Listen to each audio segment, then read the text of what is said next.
Assalamualaikum warahmatullahi wabarakatuh. Hai teman-teman semua, saudara-saudaraku semua. Kembali lagi di Tengku Ridwan Channel asli, ya asli lah masa enggak.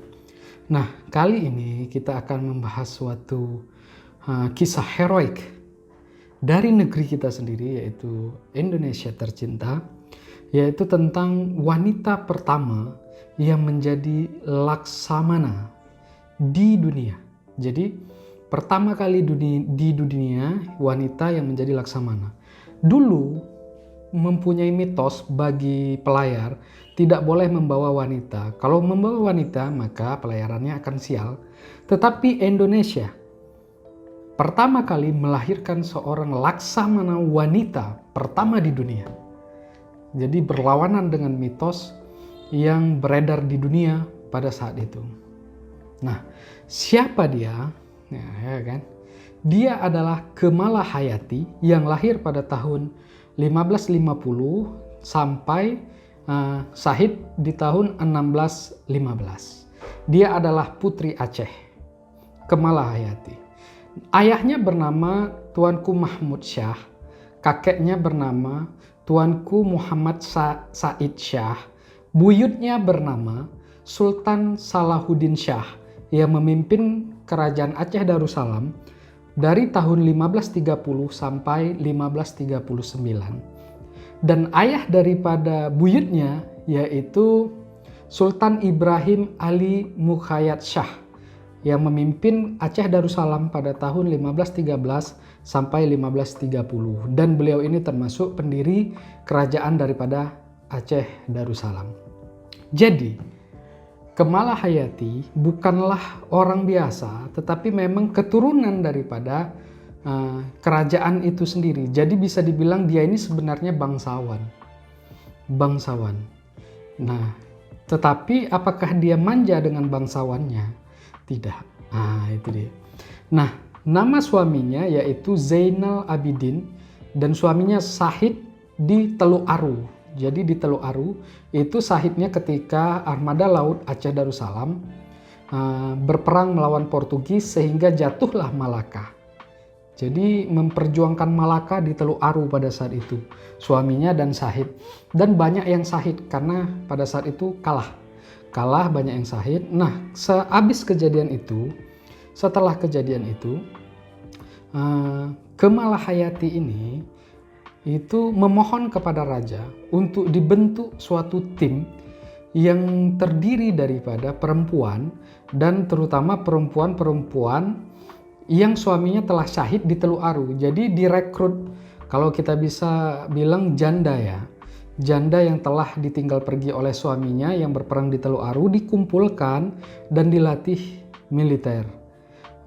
oleh militer. Nah, singkat cerita, kenapa Malahayati bisa meminta untuk janda-janda itu dilatih militer? Yang pertama, dia adalah bangsawan, saudara daripada raja pada saat itu. Yang kedua, pada masa kecilnya itu Kemala Hayati itu sudah hobi bermain ketangkasan atau belajar bela diri dan kemiliteran, dan dia masuk di dalam Akmil, angkatan militer, pendidikan militer di kerajaan Aceh yang bernama Ma'had Baitul Maqdis, yang dimana dilatih oleh panglima-panglima perang Turki. Jadi pelatihnya itu ya setingkat seperti mayor ataupun letnan kolonel ataupun kolonel yang dari Turki, yang didatangkan dari Turki untuk melatih militer Aceh. Pada saat itu termasuklah si Kemala Hayati, dan dia lulus dengan sangat memuaskan. Bahkan ada beberapa riwayat mengatakan dia adalah lulusan terbaik di angkatannya pada saat itu. Di Ma'had Baitul Maqdis. Nama angkatan militer, akademi militer kerajaan Aceh Darussalam yaitu Ma'had Baitul Maqdis. Makanya dia bisa meminta kepada raja untuk dibentuk sebuah tim yang terdiri daripada janda-janda yang ditinggal syahid di Teluk Aru. Nah, pasukan ini diberi nama Inong Bale. Jadi asal mula Inong Bale itu adalah nama pasukan daripada Malahayati.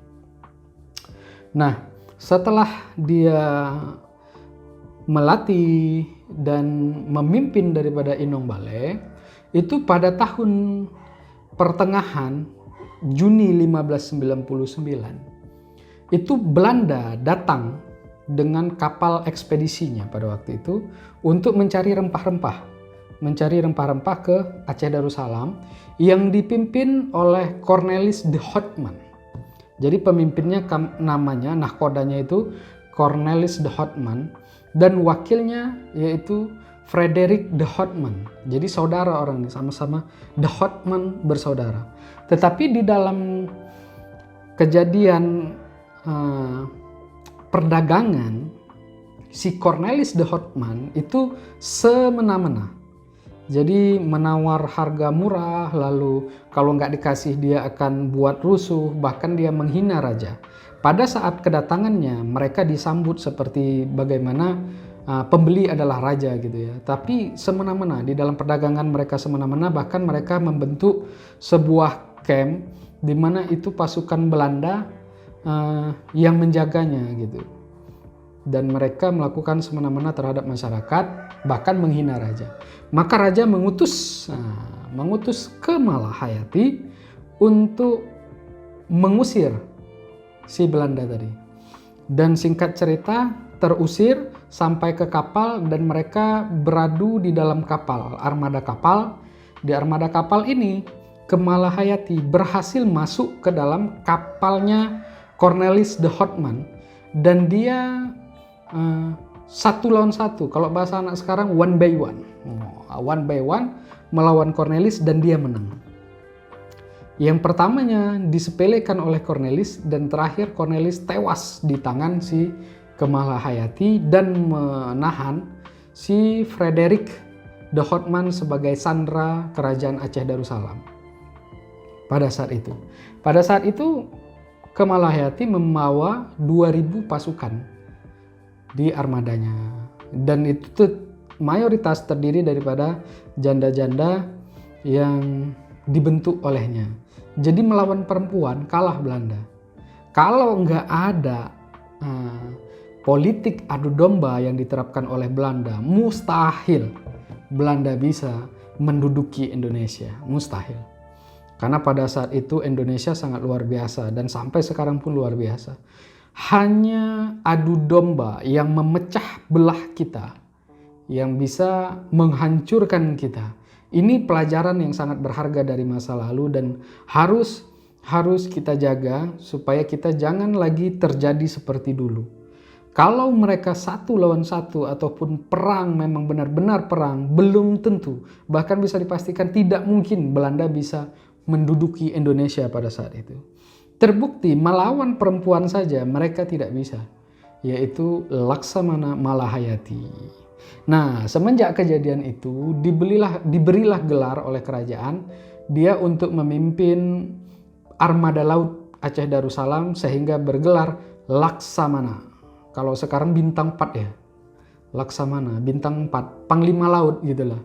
Panglima TNI Angkatan Laut itu kan namanya Laksamana ya. Kasal kok bilang, Kasal. Kepala Staf Angkatan Laut ya, kan Laksamana. Kalau seandainya Panglima TNI-nya pun dari laut, ya namanya Laksamana, dipimpin oleh Laksamana. Kalau Angkatan Udara, Marsekal. Kalau dari Angkatan Darat baru Panglima, ya kan? Itu, jadi dia mendapat gelar Laksamana Malahayati, itu dia. Pertempuran pertamanya terjadi 21 Juni 1599. Nah, habis kejadian itu, Belanda masih juga buat gara-gara dan menyerang balik sehingga dilawanlah oleh Laksamana Malahayati, dan lagi-lagi menang sehingga terdesak Belanda, dan Laksamana Malahayati menuntut Belanda untuk mengembalikan ganti rugi. Karena pada saat itu, setelah kejadian Laksamana Malahayati menang pertama, itu kapal pedagang Aceh disandra oleh Belanda dan membuat Malahayati marah dan menyerang kembali, sehingga terjadi pertempuran dan Malahayati menang, dan Malahayati minta ganti rugi kepada Belanda. dan diselesaikan oleh Belanda. Dan pada saat itu Laksamana Malahayati selain memimpin di armada lautnya, dia juga sebagai diplomat ulung untuk melakukan dialog dengan Belanda yang ditengahi oleh Spanyol pada waktu itu. Nah, kegarangan Laksamana Malahayati pada saat itu terdengar sampai ke telinga Ratu Elizabeth yang pertama.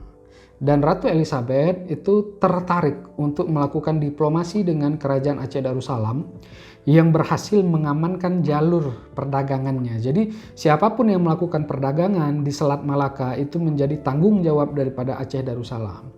Jadi datanglah utusan daripada Ratu Elizabeth bertemu dengan Laksamana Malahayati melakukan sebuah diplomasi dan diputuskan Kerajaan Inggris melakukan perdagangan di Selat Malaka sampai utusan daripada Ratu Elizabeth itu berangkat ke Jawa sehingga mendirikan pos perdagangan mereka di Banten. Sepulangnya dari sana, utusan itu mendapat penghargaan daripada Ratu Inggris tersebut karena telah berhasil membuka jalur perdagangan Inggris pada masanya. Dan itu diawali oleh Laksamana Malahayati, ya kan. Nah, singkat cerita, Laksamana Malahayati ini syahid itu pada tahun 1615 di Kerung Raya akibat penyerangan armada Portugis, dan beliau syahid di sana. Dan menurut saya Laksamana Malahayati sangat menginspirasi bagi kaum-kaum perempuan yang bukan cuman berteriak tentang emansipasi wanita, tetapi lebih cenderung berkarya, berbuatlah sebaik mungkin yang terbaik sehingga memposisikan diri kawan-kawan semua itu memang tinggi gitu. Jadi jangan hanya berteriak kosong emansipasi. Pada dahulunya itu wanita-wanita dulu, mereka itu berkarya dengan memberikan terbaik sehingga kedudukannya bisa dibilang berhasil membuat emansipasi itu sendiri gitu. Jadi bukan cuma berteriak, tetapi harus bertindak, berkarya begitu. Nah, dari kejadian Laksamana Malahayati ini kita juga bisa mengambil sebuah hikmah bahwasanya perempuan juga bisa. Jadi jangan dianggap sepele. Nah, bagi kaum laki-laki jangan pula sepele dengan yang perempuan, ya kan? Mereka juga bisa melakukan sesuatu hal yang besar, gitu. Nah, Laksamana Malahayati itu diangkat ataupun dinobatkan menjadi pahlawan nasional pada tanggal 9 November 2017 oleh Presiden Republik Indonesia Bapak Joko Widodo. Jadi pada tanggal 9 November 2017 Laksamana Malahayati resmi dinobatkan menjadi pahlawan nasional Republik Indonesia. Amazing. Ini sukses di dunia ini dan sukses di akhirat insya Allah. Bukan hanya itu, nama kapal perang jenis fregat punya TNI Angkatan Laut diberi nama KRI Malahayati sebagai penghormatan TNI Angkatan Laut kepada salah satu Laksamana wanita pertama di dunia, yaitu Laksamana Malahayati. Dan nama beliau juga banyak dicantumkan sebagai nama jalan beberapa daerah di Sumatera. Bahkan kemarin dengar kabar DKI Jakarta juga ingin membuat nama jalannya menjadi Jalan Laksamana Malahayati. Tetapi belum ya, baru wacana oleh pemerintah DKI Jakarta. Wah, amazing. Terima kasih. Ya sepatutnya kita memberikan apresiasi yang tinggi kepada para pahlawan, karena tanpa mereka kita ya nggak tahu jadi apa sekarang, ya kan. Bukan hanya di Aceh tapi pahlawan-pahlawan yang ada di seluruh Indonesia, dengan perjuangan mereka lah kita bisa sampai seperti ini. Nah, mungkin ya kita saat ini sudah mungkin lalai dengan nyaman ya, jadi sehingga kita kurang untuk berinovasi dan berkreasi. Jadi kita juga harus selalu berinovasi dan selalu berkreasi untuk Indonesia yang lebih baik. Sehingga pendahulu-pendahulu kita nggak nangis dia lihat kita menyia-nyiakan pengorbanan mereka untuk suatu kemerdekaan di Republik Indonesia. Tugas kita menjaga Republik Indonesia, menjaga NKRI, dan juga menjaga marwah bangsa. Marwah bangsa apa? Ya itulah, ya namanya marwah gitu kan. Sebuah segan, apa ya, bangsa-bangsa lain tuh segan dengan Indonesia.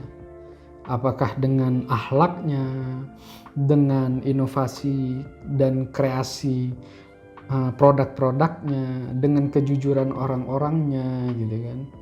Dan yang kedua, jangan sampai kita terpecah belah dengan adu domba.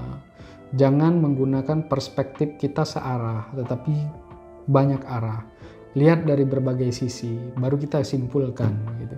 Baru diposting judulnya aja, ini kan baru kejadian ini, yang tentang ibu apa ya, istri dari Bapak Gubernur Jawa Barat, Ibu Atta ya, namanya saya lupa, mohon maaf. Jadi ibu itu sedang diserang netizen karena tidak respon terhadap kasus yang guru pesantren dengan santri-santrinya.